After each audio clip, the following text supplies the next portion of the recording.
110年建制完成第1期的紧急车辆优先号志的这个通行系统之后，我们现在今年完成了第2期在安南医院的周边的道路。这一期的计划呢是建制了10个路口，那一样是在10台的救护车上来安装这个车上的设备。那总计全台市目前会有31处的路口，还有20辆的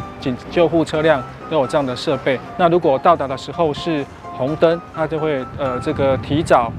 结束红灯，转为绿灯，让它前面的车流可以疏解，要让救护车可以优先来通过路口。那如果到达的时候快要变成了红灯，那我们会把绿灯来延长。透过这样的设计，让其他车流可以优先疏解，那让救护车的驾驶在通过路口的这个驾驶的紧张的压力可以减轻。那另外是透过时间的这个争取，也可以让救护车上的病患可以争取更多的这个救援时间。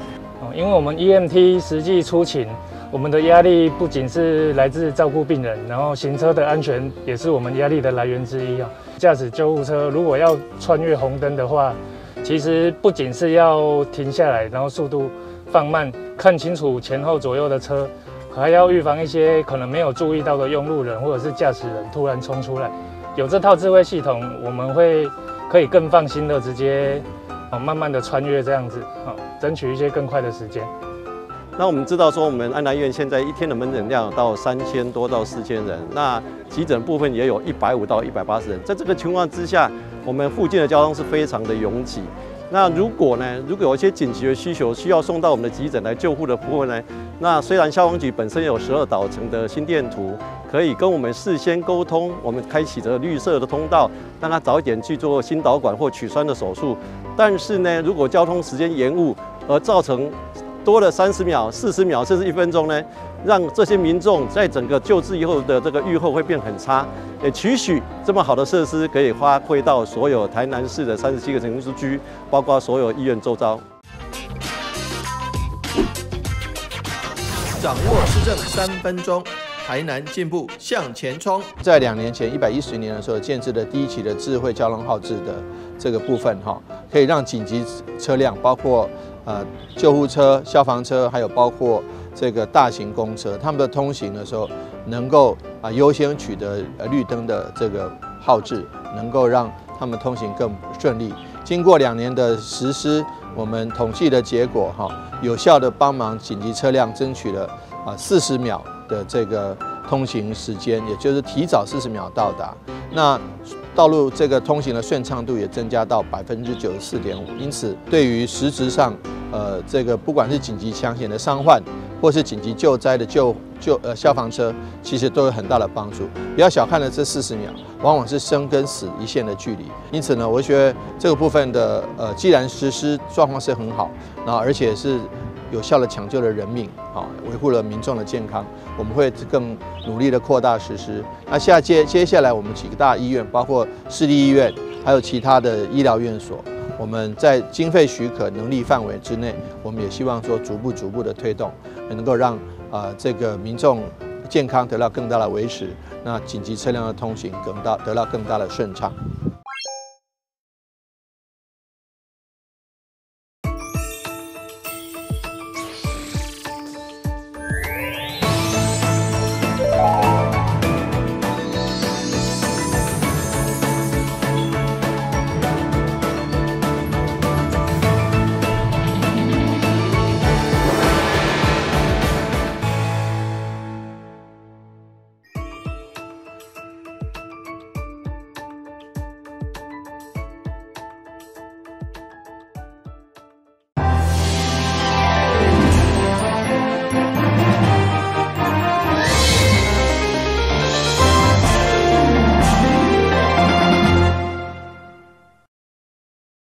安定新吉利社区因为切到无法度消化大量雨水，对107年到今已经有2摆严重的中水，来影响道路通行，更威胁民众生命财产安全。所以市府向经济部第6河川分署争取治水的补助1400万，佮自筹600万，总共2000万来进行排水应急工程。市长委托29号伫副议长林志典等这民代陪同嘛前来会勘，关心工程进度，并听出水利局长的简报，希望如期如期伫明年雨季进前完工。这个时候，那个汛期已经过了，赶快来开工，赶快来做好，那能够提供民众一个安全的保障。尤其这个地方，我想大家可以看到工程已经在进行了哈。那希望说能够在明年汛期前，能够提供给民众一个安全的生活环境。会勘当中，刘义国国文嘛表示，已经向中央争取后一期改善下游通水的预算，希望彻底解决当地饮水问题。我已经有跟赖建新代署长通过电话，他希望列入下一期的前瞻之前，他有请市府水利局这边先行规划。安定新街里本来地势就较低，加上涵箱更牢固，而照现在积水一定是袂当消透。电风龙寄望这摆工程会当大大改善。但是新闻阮及采访报道。明年就是台南400，市府规划真侪系列活动要来迎接这项盛事，为将这个大好消息推广给更侪国内外朋友参与。台南市观光旅游局特别办理观光竞助大赛推动计划，邀请青年朋友展现创意，为台南400制作明信片、邀请卡，以及拍摄外国人体验台南的影片等等的活动，吸引真侪大专院校、高中级学生参赛。400的大使的这个影片的宣传啊，大概有来自10个国家的影片，那多利伯共来自10个，我帮你补充哈。第二个就是我们这个邀请卡的创作大赛哈。有这个20部，这个包含高中组跟这个大专组哈，那个还有金银铜奖，还有佳作影片超过20部哈。然后种子大使的培训，台公这关系上难的哈，必须要这个过5关，这个斩6将哈，跟我们这个观光导览的这个志工跟这个专家的这个导览的训练哦一样，都是非常的困难哈。这个超过30位的这个种子大使完成这个结训。市府观光旅游局指出，台南400观光竞助大赛推动计划是以多元的活动形式来推动台南的观光，其中外国人体验台南影片，就包含东南亚、东北亚、北美、中美洲等国家的少年朋友参加，为台南400加入国际元素。嘛有台湾的学生拍摄影片以及制作明信片。介绍台南的历史文化以及美食小吃等特色，希望透过学生创意满满的作品，邀请更侪国内外朋友做伙来参加明年台南400庆典。记者张秀仪采访报道。台南为了见证王城将盖满400栋的岁月风华，除了政府推出一系列活动来宣传，并且嘛共同构想为拍头阵的台湾灯会尽一份心力。其中，古堡有贩子公司就想出方安平古堡，建立一座安定古堡。顶座外观都要结合台南400元素来设计，嘛用力企业的特色包装，并且依照时节来变换。29号启动以后，成为安定一大代表性地标，尤其是暗时5花杂色，相当美丽醒目。我这逐档有拢有。外观起来嘛，因为阮这个较草地，咱甲迄个咱台南400的做一个地标伫遮，咱游客来当来参观，咱用时会佫会倒来诚水安尼，安平吼，诶古堡吼，徛在遮呢，无安平，咱上济人会当来咱安定佚佗，会当带翕相安尼。为了迎接400年跟台南灯会啊，我们王董事长非常的用心，打造了这一座比较迷你版的安定古堡。也把它相关的优质的产品都在这4周，把它服贴上去。好，那明年也就是一个台南的观光年，那启动这个台南400及台湾灯会，好，那要迎接所有的好朋友一起到台南来游玩，好，那也欢迎到我们安定，好，那来安定一定要来安定古堡。迎接台南400，现在安定除了加一座古堡造型，也正嘛设计3款黄金精油泽限量推出，相当喜气吸引人。咱市政府都用3个颜色，一个是迄个武庙红，蓝晒图蓝，啊，甲迄个凤凰纸，安尼想甲即个物件做一寡周边产品，互一寡迄个外来游客咱台南嘛会当，就是讲甲即个物件要做当一个纪念品安尼，当一个纪念品就是用黄金罩，咱就用金箔来甲做表面安尼，规地，嘛当洗，毋要去办公室，佫继续好看呢。古堡黄白纸对传统的农业成功拼出品牌行销，并进军国际市场。同时，每一档的春节都要特别回馈消费者，买电视、小汽车、公仔、古钱等珍贵的收藏，对外免费参观。你今年佫给了安定古堡成功制作话题。今日新闻军级采访报道。EVR设备用第一人称的视角，让人亲身感受在1915年发生的大巴黎事件。这段动画以临时法医审判过程为主轴，串联人物故事，展现出当时人民的生活苦境，以及面对外来政权的无信任甲抗争的缘由。我们这一次用第一视角的人称来表述这个故事，主要是让当代的人能够比较容易理解那时候社会的平民百姓发生了什么事，而不是用98年的3大英雄。那加上我们用 VR 的角度，它有360度的一个视角。那让体验的人他比较有沉浸感，触动蛮深的啦。那其实整个工作人员说有长达10几分钟，可是其实对我来讲，感受大概只有短短几分钟，因为它里面的故事真的非常的精彩，然后整个动画制作的非常的细致，然后让我们一直在就是我置身在其中，然后不断的去感受身边的人事物。国立台湾历史博物馆伫固定古迹的司法博物馆举办88年历史特展，除了用 VR 还原历史事件的经过，同时透过当时的总督府文书、法医判决书等文献资料，展示事件背景，同时探讨司法制度。当代司法制度里面呢，当他遇到殖民制度的时候，他还是会遇到一个不公。在台湾跟日本政府之间呢，就产生了一些变化。那所以也有大家所熟知的台湾文化协会，以这样子比较属于就是用文化的概念、文化复兴的概念来推动台湾的自主、自治跟治理。现场特别以宣调手法，将高达4米的废图性法令内容展示出来，并利用 VR 科技虚实整合，将文化内容科技应用，再做历史现场2大概念，在事件审判地点当中呈现，让参观的民众亲自了解88年事件的多元面貌。台南新闻社会采访报道。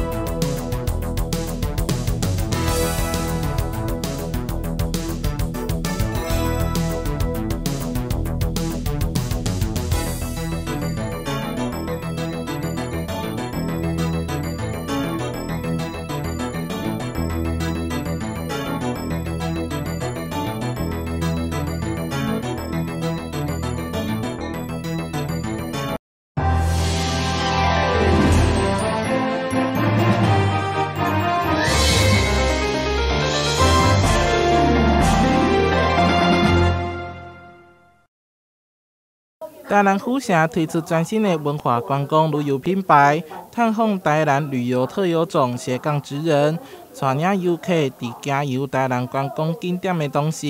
也会当透过体验台南的传统技艺，感受文化古都的风貌。斜杠职人的旅游跟体验旅游是完全不一样的。斜杠是从你不会，然后教你怎么做。那做到会做到会分享。这次活动挑选出10位职人，量身打造10场精彩的旅程，有蚵仔、手工棉花制作、文字修复、竹笋、木雕、陶艺、稻米、咖啡等等，将带领游客就山落海。每一场游程拢包含品尝在地美食，同时串联周边观光景点，唔但文化价值悬。价钱也非常实惠。斜杠职人旅游，这是深度的旅游，不是吃后不理，也不是玩后不理，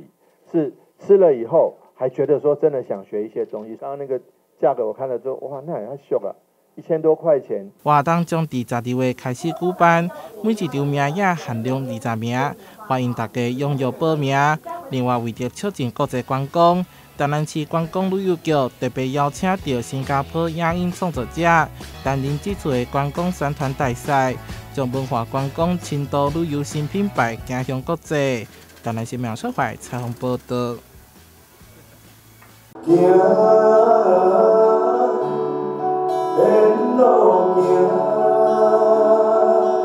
台南出身的金曲歌王谢明佑，再来一首好听的歌曲，搁由各小学生甲社区长辈再来活泼热情的表演。由永丰银行赞助的看见家乡计划伫遮引展，伫国立成功大学顶场，来自台南市七股区、安南区以及新市区的学生，甲在地乡亲分享因心目当中的家乡故事。从交空拍机，然后再拍纪录片。然后我们就发起了一个叫"看见家乡"的计划。我们协会在推这样子的一种小朋友来记录家乡的故事，其实就是很希望我们的小朋友可以多认识我们的家乡，可以多跟我们的爷爷奶奶聊聊天，听听他们的故事。看见家乡计划到达已经启动，甲32间高中小合作，带领学生完成60支家乡纪录片。其中来自台南的3组团队，分别是已经参与第4档计划七股区树林国小，参与第2档计划安南区和顺国小，从今年第1摆参与的新市区大社国小。我们看见家乡今年的这个拍摄的内容是大社新事，也就是把我们大社最主要的宗教文化的特色，把它介绍给大家来认识。那今年是针对我们社区。追根溯源因为我们这边是以前的学甲中州，然后迁过来这边，那我们的学区叫做中州寮社区，那邱姓也算是大部落，所以我们也去访问了邱宝州我们社区的耆老，那拍了这一部宝州，总共参展了两部影片，一个是叫做我们社区里面的黑皮学员。一个是柯博文出动，那我们除了拍摄相关的这个养科的过程，还有介绍当地的风情之外，还有也制作了很多的相关小物来协助当地产业的推动。透过产官学3个我们单位的一起合作，可以让孩子他们的作品被看到。那我们更期待我们的孩子从这一次的经验里面，未来更厉害，可以成为台湾或者是享誉全国的。或是享誉国际的这个大导演。影电也收集参与学校的家乡知识好物，推出专属于台南的礼包。看见家乡伫遮引展，未来将持续推动，让囡仔用镜头记录家乡的点点滴滴，让在地文化代代相传。台南市苗社会采访报道。这几冬因为气候变迁，甚至出现600外天无落雨，造成南西区当地灌溉资源无稳定。严重影响到山野生长，为协助农民，立委郭国文也积极来争取，针对台南山区灌溉系统进行整体规划。因为咱这山区的地形的关系雨水期水拢无法度流的。咱的委员伫咱年初嘛有办座谈会，来了解咱地方的需求啦。咱这几年来咱的农民朋友大拢知影讲，这个气候的问题。非常严重，其这几年来欠水的问题一直拢来受咱农民的困扰啦。所以咱这个3粒大水除了我都帮忙咱农民朋友灌溉生产，然后咱帮助咱赚钱。开工平安，长土顺利。因为肇兴这边的坡度比较没有那么明显，也不是非常适合来进行龙塘龙皮的开挖。每一个地方的地理位置跟条件不同，所以说呢，我们认为这边比较适合做一个灌溉系统水塔的这种示范区，所以选择到肇兴这边哈。那后续如果其他的地区有适合作为这个灌溉示范区的话，我们会持续推动。那最主要是符合整个农业部现在在推动的扩大灌区的一个政策。那山区这边真的非常的需要，所以说我们是多管齐下，除了今天的一个示范区之外，还有包括龙塘龙批的开挖，还有包括水塔以及呢智慧灌溉那个水管的一个推动。这次灌溉系统示范区就选伫咧南西区的石兴里，建伫了3个蓄水池加3个储水点。有果伫咧完工了后，就算讲山区无咧落雨，嘛会当有稳定的灌溉水源。农水署成立以后，大概有经过我们郭委员这一些地方上的这个市府也有反映，就是说这个预算应该要多一点，灌区外的这个也是我们的农民应该是要去把它照顾得很好，所以我们在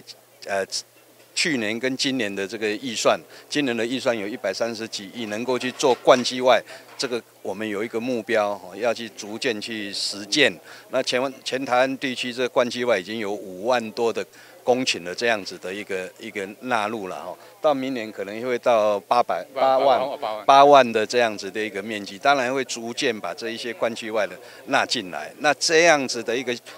建设的这样不只是那个蓄水的问题，它有一个系统，它是一个智慧系统的一个灌溉，这个也是以后将来要去推动的。这个设施将成为台南山区第一个扩大灌溉示范区，为改善欠水问题，到提升农业产量，拢有大大帮助。农业部未来也会持续建置蓄水池甲管路，提供农民朋友一个友善的农业环境。记者张世伟采访报道。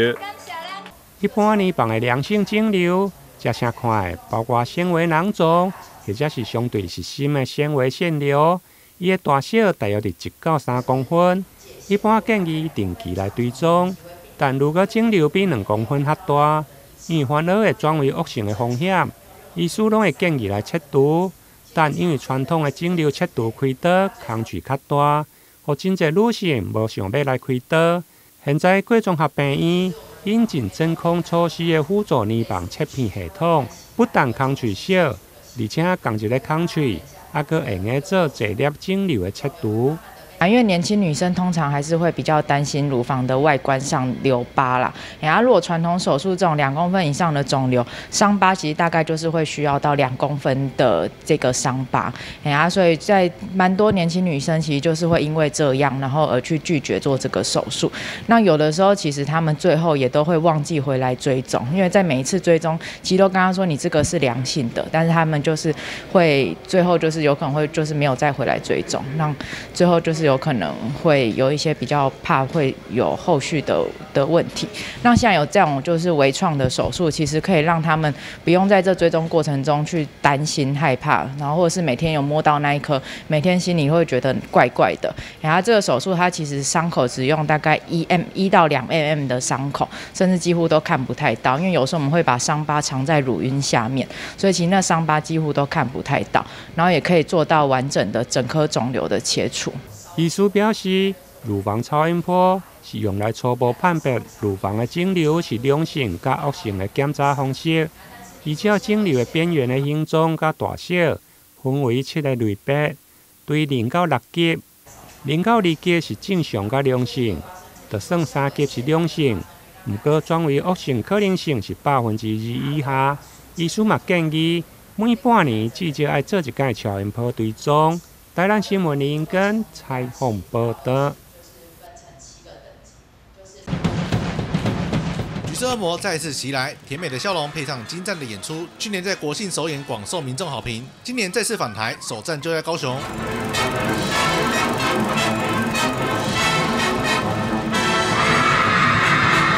橘色恶魔，日本京都橘高校吹奏乐部，2023年返台首演，12月10日就在时代大道，不用特地北上，高雄民众就可以现场感受橘色旋风的魅力。去年橘高校在台湾第一次的首演其实获得非常多的好评所以我们也跟文总合作包括今年的10月的翡翠骑士12月的橘高校都会让他们在南台湾接棒10月翡翠骑士，台日友好持续不间断。这次还会同步网络平台直播，让全台可以一同连线感受菊高校学生们的活力演出。一方面我们的市民可以这个见证台日之间的友好那以及欣赏这个菊高校在过去日本连续2年都获得金赏奖的非常高水准的他们的吹奏部的精彩的演出。这次也会安排在地学校做交流，期盼透过台日青年世代深化双边友情，让台日关系更加紧密升温。那我们也会有跟我们高中生大家切磋一下了来进行我们的学生学校的交流那当然也会安排一些他们到高雄轻轨啦、港湾啦这个是标配也会介绍他们高雄的好山好水。这次菊高校再次来台，首次选在高雄演出，去年的演出大受好评，相信这次也会在港都刮起一股橘色旋风。记者苏安君高雄报道。